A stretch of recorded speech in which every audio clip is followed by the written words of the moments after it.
Olá, hoje o Alerj Debate vai discutir os impactos da proposta de emenda constitucional que foi aprovada na Alerj, alterando a idade para aposentadoria compulsória de servidores públicos, conhecida como PEC da Bengala. Participam do programa o autor da PEC, deputado Luiz Paulo, e o deputado Paulo Ramos. Muito obrigada pela participação, deputados.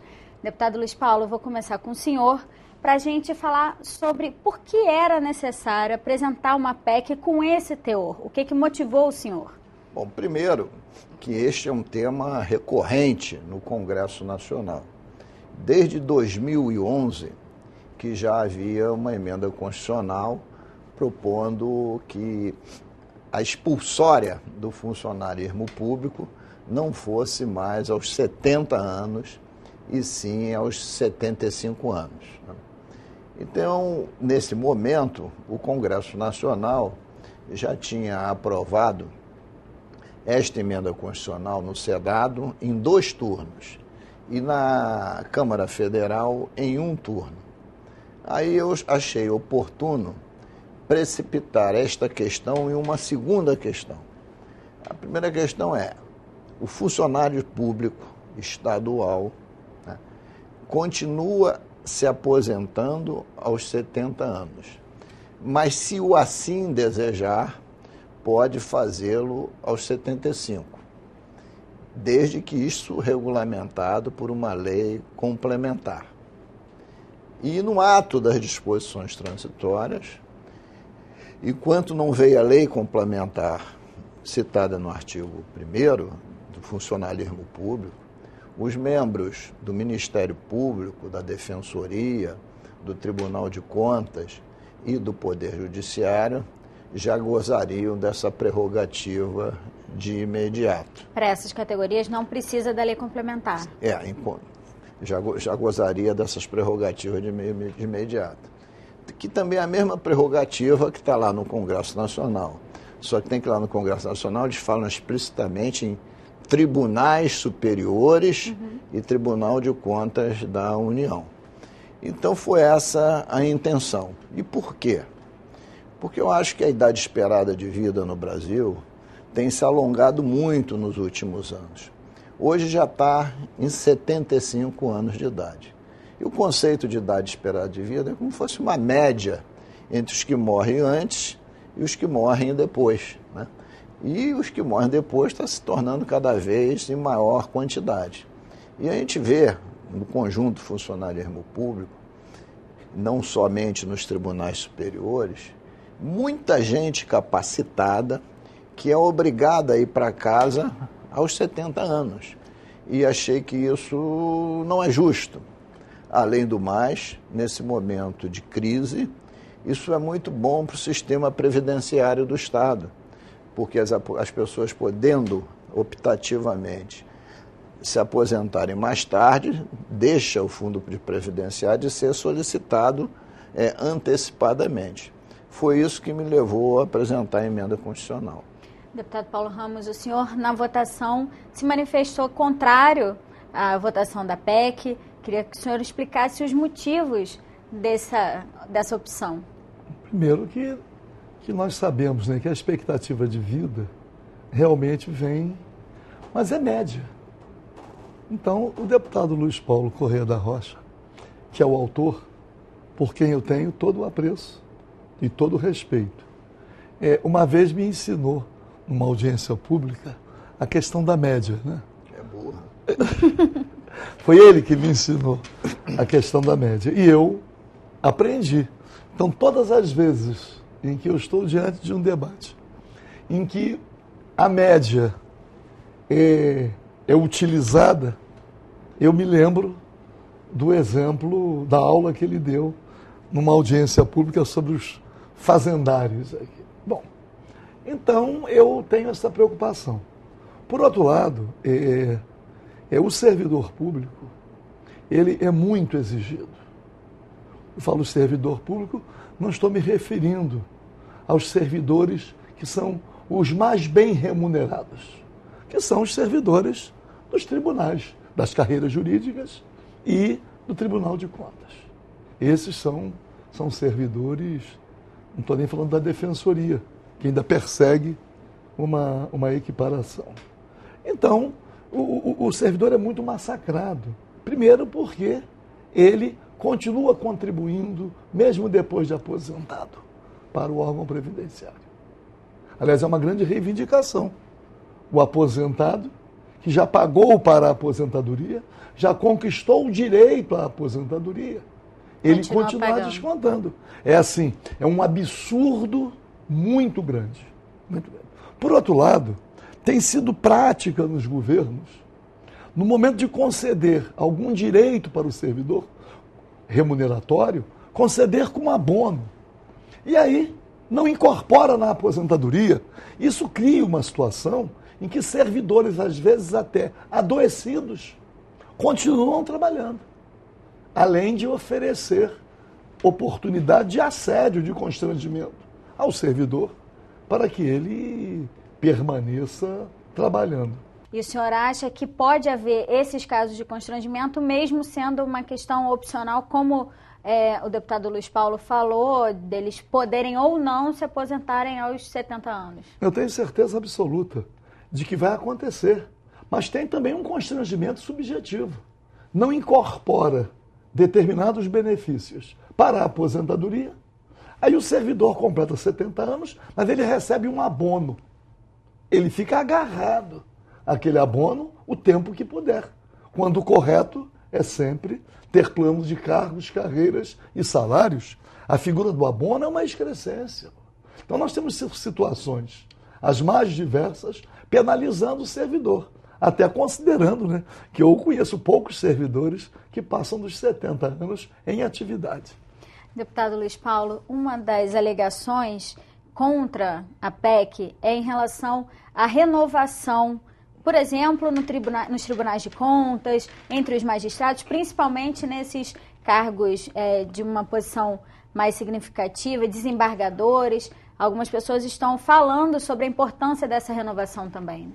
Bom, no Tribunal de Contas não faz o menor sentido falar em renovação em um órgão colegiado que tem 7 membros. E todos eles não passam por concurso público.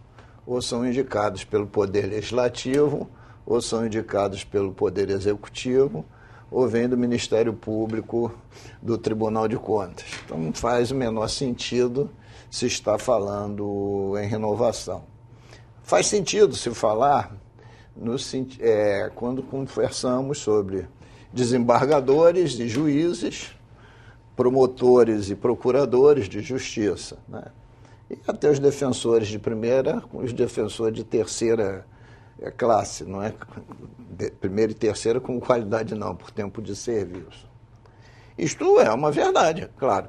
Se as pessoas se aposentam mais tarde, o acesso fica mais dificultado. Vão demorar para ser substituídos. Sim, mas ao mesmo tempo, também essas pessoas mais jovens poderão substituí-las um pouco mais velhas. Então, a regra temporal vale para todos.